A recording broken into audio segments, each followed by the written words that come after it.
Hi friends, నా పేరు సాయి. మీరు చూస్తున్నారు ముత్యాలపల్లి మూవీ టాకీస్.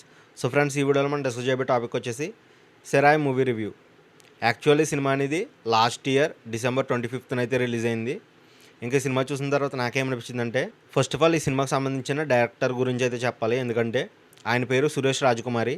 యాక్చువల్లీ ఈయన వచ్చేసి మనకి వెట్రిమారన్ గారి దగ్గర అసిస్టెంట్ డైరెక్టర్గా అయితే వర్క్ చేశారు కొన్ని సినిమాలకి. సో అందుకోసమే మనం వెట్రిమారన్ గారి సినిమాల్లో ఏదైతే ఆ ఫిల్మ్ మేకింగ్ అని చూస్తూ ఉంటామో పోలీసులకు సంబంధించి, సో ఈ సినిమా కూడా మనం చూస్తున్నప్పుడు అదే ఫీల్ అయితే ఇస్తుంది.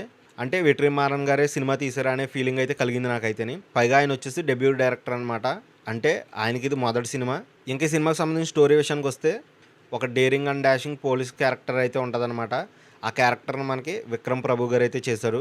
అలాగే తొందరపాటులో చేసిన తప్పుకి ఒక అబ్బాయి అయితే కొన్ని సంవత్సరాలుగా జైలు శిక్ష అనుభవిస్తూ ఉంటాడనమాట. మరి ఆయన్ని మన పోలీస్ ఎవరైతే ఉన్నారో ఒకరోజు తన డ్యూటీ ప్రకారం కోర్టుకు తీసుకువెళ్ళవలసి ఉంటుందన్నమాట.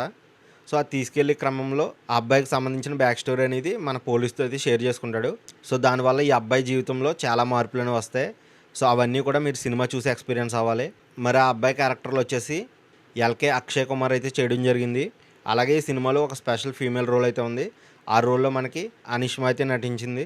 బేసికల్లీ ఈ సినిమా అనేది నిజ జీవితంలో జరిగిన ఒక అతని లైఫ్ స్టోరీ నుంచి అయితే బేస్ అయితే తీశారు. ఇది రిలీజ్ అయినప్పుడే చాలా పెద్ద సూపర్ హిట్ అయితే కొట్టేసింది. అంటే 3 కోట్ల రూపాయల బడ్జెట్తో తెరకెక్కిస్తే 24 కోట్ల రూపాయల వసూలు అయితే సాధించింది. అంటే కొంతమంది చాలా చాలా పెద్ద డైరెక్టర్స్ దగ్గర అసిస్టెంట్ డైరెక్టర్గా వర్క్ చేసి దాని తర్వాత డైరెక్ట్గా తీసిన మొదటి సినిమాతో చాలా పెద్ద బ్లాక్ బస్టర్స్ అయితే కొడుతూ ఉంటారు.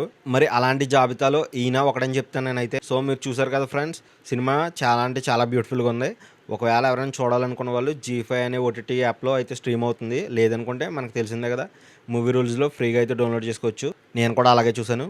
సో ఎవరైనా మిస్ చేసిన వాళ్ళు ఖచ్చితంగా చూడండి. So that's it for the video guys. మరో కొత్త వీడియోతో మళ్ళీ కలుసుకుందాం. అంతవరకు సెలవు. Take care.